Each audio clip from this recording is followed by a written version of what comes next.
আমার দুর্ভাগ্য আমি সালমান শাহর সাথে কাজ করতে পারিনি। চাইলে কেউ সহজলভ্যভাবে প্রণোদনার টাকা নিতে পারতো না, নিতে পারেনি।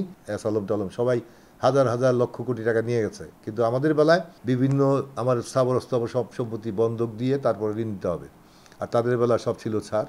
বিগত সরকার 1,000 কোটি টাকা ঘোষণা দিয়েছিল প্রণোদনা হিসাবে। আসলে সেটা ঘোষণার মধ্যে সীমাবদ্ধ।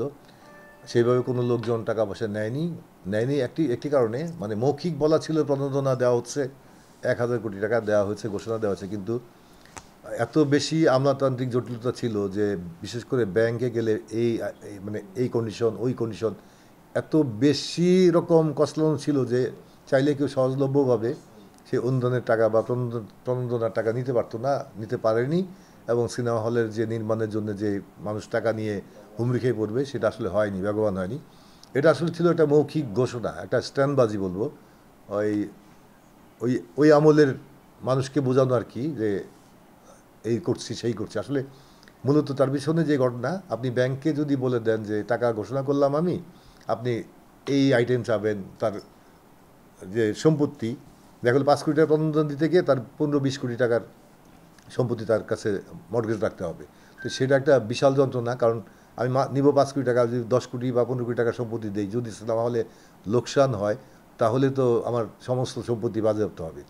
এটা ছিল আমাদের বেলায়। কিন্তু শিল্পের বেলা দেখেন, আজকে সালমান এফ রহমান থেকে আরম্ভ করে অনেকের বেলা, আজকে তো পত্রপত্রিকা সয়লাব, সালম টালম সবাই হাজার হাজার লক্ষ কোটি টাকা নিয়ে গেছে। কিন্তু আমাদের বেলায় এমন একটা সিস্টেম তৈরি করেছে যে আমরা ঋণ নিতে গেলে বিভিন্ন আমার স্থাবর অস্থাবর সব সম্পত্তি বন্ধক দিয়ে তারপরে ঋণ নিতে হবে। আর তাদের বেলা সব ছিল ছাড়। এখন ভাগাভাগির যে সরকার ছিল সেই জায়গা থেকে বেরিয়ে আসতে হবে। আমাদেরকে স্বচ্ছ সুন্দরভাবে একদম একদম পরিষ্কারভাবে দিক নির্দেশনা দিয়ে যে আমাদের এই চলচ্চিত্রের জন্য, এই উন্নয়নের জন্য আমরা এই প্রণোদনা দিচ্ছি, এবং এটা এত কঠিন কিছু না, কঠিন শর্তের বেড়াজাল যাতে না থাকে, যাতে সহজলভ্য হয় সবার জন্য। আমার দুর্ভাগ্য আমি সালমান শাহর সাথে কাজ করতে পারিনি, কিন্তু ব্যক্তিগতভাবে সম্পর্ক হয়েছিল, যদিও সেটা খুব কম সময়ের জন্যে।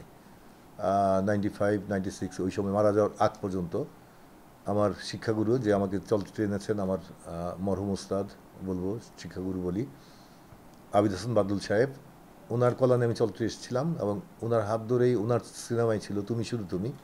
একটি শুটিংয়ে সালমান শাহর সাথে আমার পরিচয় হয়েছিল।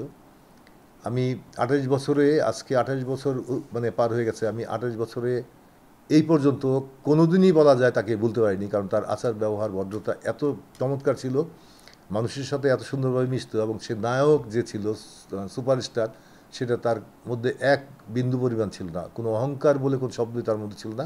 প্রত্যেকটা মানুষের সাথে সহজভাবে মিশত এবং পুরা সেট মাতিয়ে রাখতো। আমার খুব ইচ্ছা ছিল যে আমি চলচ্চিত্র পরিচালক হতে পারলে আমি তাকে নিয়ে চলচ্চিত্র নির্মাণ করব, এবং আমি সেই প্রস্তাব তাকে দিয়েছিলাম। আমি যখন এই কথা, যে সময়ের কথা বলছি, সেই সময় আমি মানে শুধুমাত্র চলচ্চিত্রে আসি যাই, আমার শিক্ষাগুরুর সাথে দেখি, শুটিং দেখি, শেখার চেষ্টা করি। ওই সময় বলছিলাম, স্বপ্নের কথা বলছিলাম।